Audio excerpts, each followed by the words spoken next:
Good morning, guys. So today I have been joined by my really good friend Mike Sallabank. So Mike has decided he wants to start working on his game again. So I've known Mike for years. He's been my best man at my wedding. He was a junior member when I was the assistant. If you want any bad stories on me, go and see Mike. In fact, don't ever speak to Mike about that.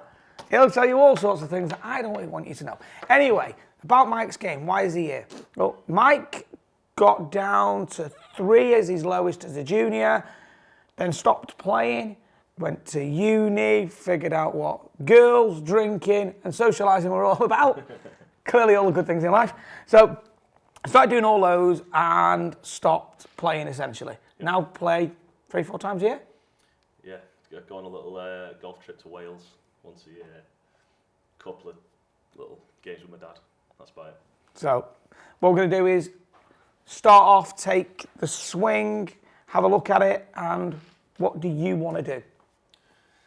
Yeah, exactly. For me, I want to fully rebuild my swing. Okay. I don't like it. I think it's ugly. Some of you guys will probably look at his swing and go, why is this guy going to rebuild it? It actually looks pretty good. This genuinely now, when we have a look at it in a minute, is the first time we've looked at his swing this year, or that I've looked at it, okay? I've seen Mike hit the odd shot here and there, but I've never commented, and we've not sat down and analysed it. So we decided, we thought it'd be great to document these changes over 12 months. You want to make a complete rebuild. Yeah. You want to change it and get the swing to something like that you've always wanted to have. Yeah. Okay? Absolutely. And what we're going to try and do is do that over a year. We're going to let you guys see what we're doing. We're going to do everything from working on changing the swing. We're going to time phase the goals. So obviously this time of year now is when we're going to make all the swing changes, because winter months, probably not going to have a lot of time to go playing. Who wants to go and play on frozen or soggy winter golf courses? It's the best time. Not 3 times a year, mate. No. Oh. Wait for the good weather. Yeah, the ultimate of being the casual golfer playing only when it's nice. I mean, you should play about once a year in Manchester. Right, so we're obviously going to document all of that stuff and see where we get with it. We're going to go through pitching, short game, everything. We're going to do skills tests. I'm going to see where we get over the course of a year.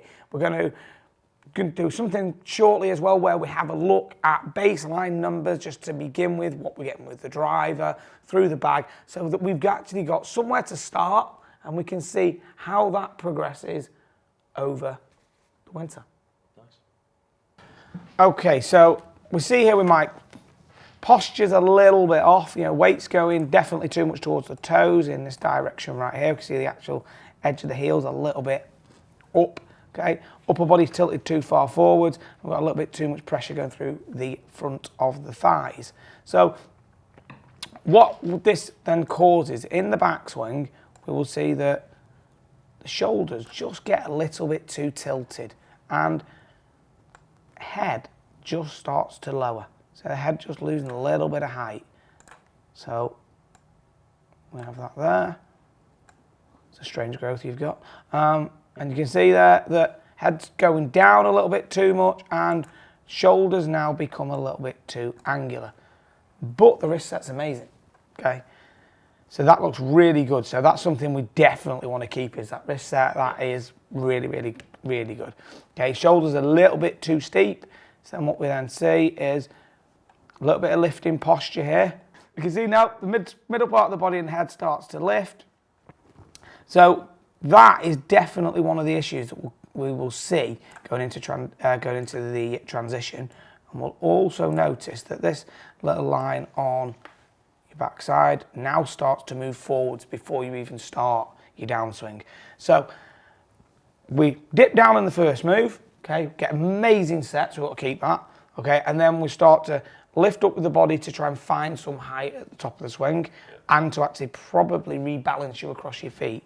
You're still a little bit on your toes, but if you'd have stayed where you were, you'd have almost fallen over. So you go back a little bit to regain the balance. This then causes the pelvis to tip up slightly in this direction, and now the effect on that is that the club's going to drop down. Yeah. So age-old problem for me, that one. Absolutely. So that's what we tend to then see being a major issue when we get further up in the bag. So, club really drops down, head tilts back to the right, and now the club's coming miles from in to out. Left arm's too far inside the foot line. So have a look at where that is relative to the feet. It's definitely too far inside here and here. Yeah. And then we still see that that right elbow is now really trapped behind you. I say trapped behind it.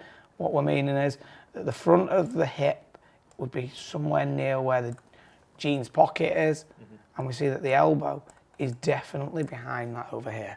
Yeah. Then we see comes through and it gets a lot more into out and those arms slightly get away from the body. Yeah. Okay. And obviously as a byproduct of that, we get a little bit too far up on the toe and the pelvis is definitely moving quite a long way forwards. So we have a look from just this point in the back, so let's just highlight what that pelvis is doing. We see it moves forwards and then continues to move forwards. So because we're dropping it so much, that pelvis moves forwards, upper body tilts back, arms drop inwards, and that club's then coming way too far from the inside. Yeah.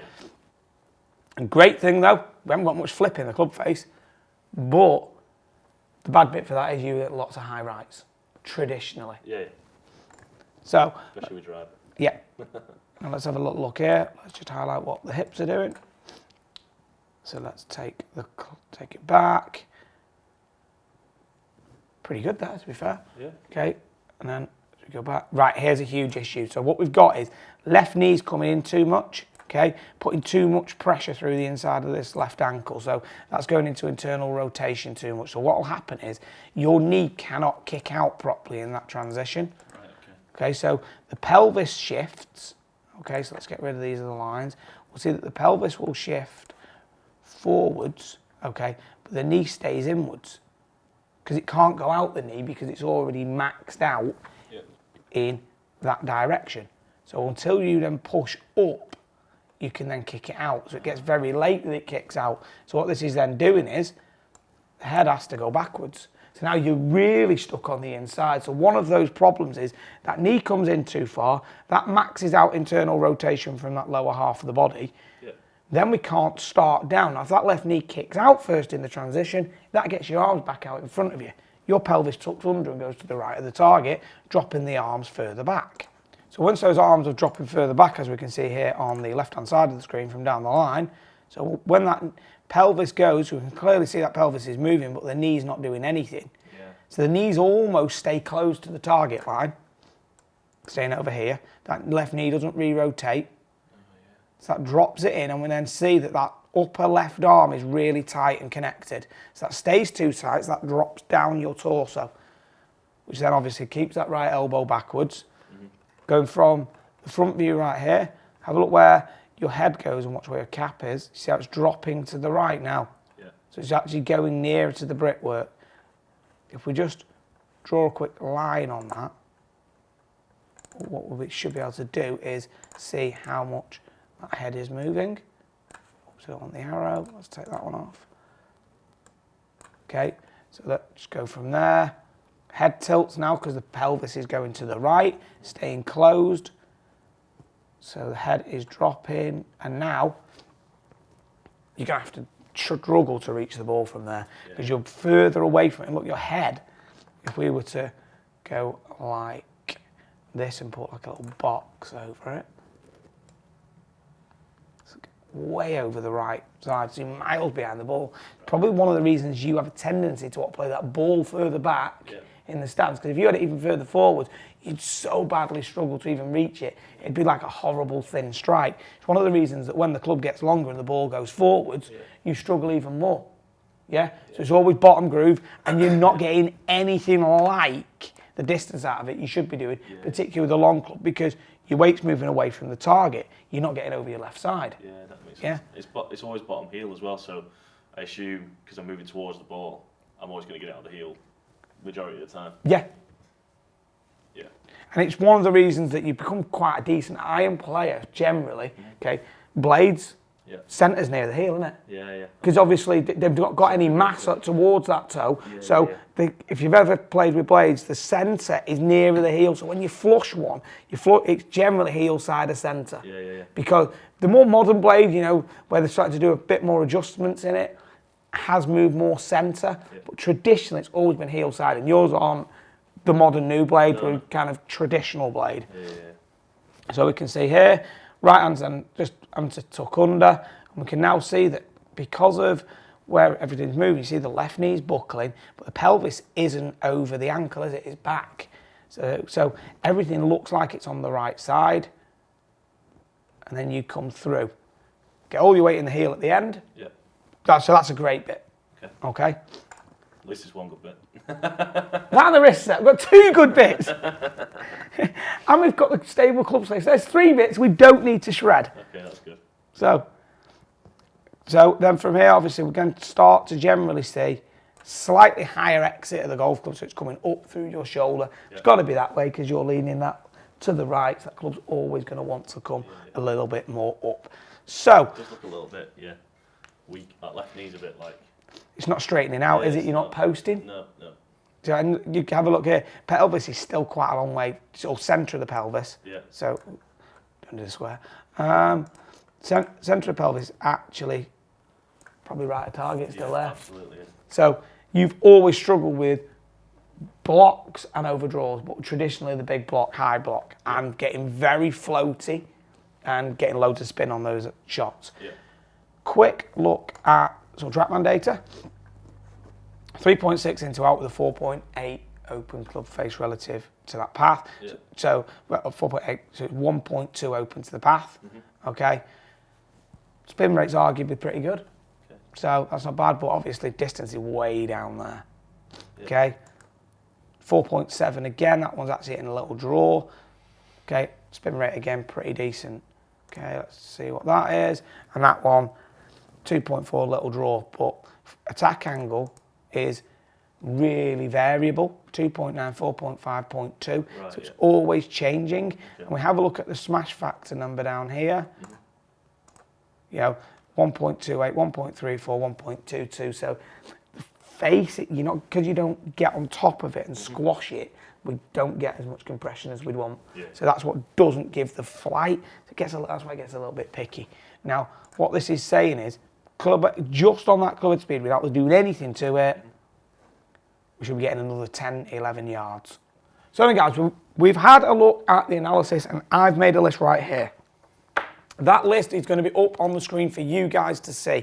We're going to work through that list, okay, in a systematic order, changing bits. A couple of things on that list that should come as byproducts of other areas that we work on, but it might be that they don't. We'll kind of see how it goes. Things evolve, things change. It all depends on whether Mike's body adapts at the same time. Certain things are going to need specific drills. There's going to be a couple of bits that are going to take a lot longer. My gut feel, I'm going to say this right now at the start of the winter video, I think the early extension starting in the backswing and the upper body tipping back are going to be the hardest bits. I think we fix that and we should fix you being trapped pretty quickly. Yeah, I've done that forever. That's going to be the hardest bit. Yeah, absolutely. Yeah. So realistically, how often do you think you can practice? Go out and actually hit balls, probably like once, maybe twice a week. Okay, so but at home, I can drills and all that. I can do the drills and all that sort of stuff. But yeah, actually going out and practicing. See how we go. If we start to really smash it, maybe I'll get really keen and start going practicing every day. So this will be dead. Right, so we've said it at the moment, Mark. Obviously, we don't think we're going to have that much time to practice. Yeah.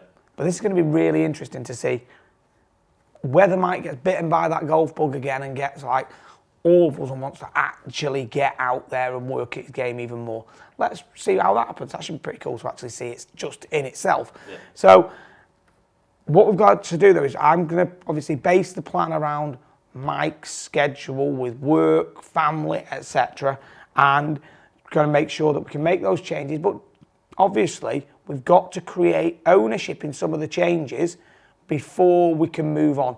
So between the two of us, we're going to have to show a little bit of patience as we go along, because I feel that some things that you'll pick up and it'll start to look good really quickly. Yep. But if we start to introduce new things into that too early on, all what we'll have to do is keep going back to revisit it, because we haven't actually owned it before moving the swing on. So that's where the plan's going to be really important. And because we're going to have other areas of the swing to work at, let's say Mike comes in for a lesson and we think the swing is starting to come together in what we're working on, we might then start working at other areas within the game if we feel that it needs a little bit more time to cement it in. So we'll put all that obviously documented into these videos. Nice. So guys, thanks for watching the video. Really hope you've enjoyed it. This is going to be a kind of pilot program that I want to work with Mike. Want to see how much we can improve him over a year. Comment, like below, let us know what you think of it. We think this is going to be really fun to do, to document his progress. If it goes great, we'd like to do this with more players. So if this is something that you'd like to see, please let us know. And if there are certain categories of players you'd like to maybe see going forward, also let us know, because I think that this could be something that will give everybody a reason to follow and see the struggles, the changes that all players go through whilst trying to adjust to new swings, to improve their game, whilst fitting in life generally. So I think this could be a really, really good video. So let us know what you think. If you haven't subscribed to the channel, please do so. Thanks a lot for watching. We're going to speak with you again really soon. Mike's going to be showing you everything that we're going to do. He's going to video himself at the range, and it should be really cool. Thanks a lot.